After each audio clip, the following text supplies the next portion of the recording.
ব্যবহার ভালো খারাপ দুটোই করতে জানি। যে যেটা আশা করে তার সাথে ওইটাই করি।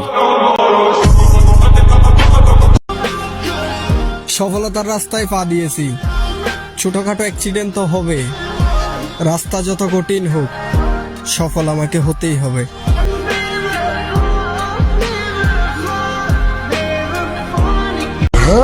আমি জানি আমি সুন্দর না, কিন্তু আল্লাহ যেমনই বানাইছে আলহামদুলিল্লাহ।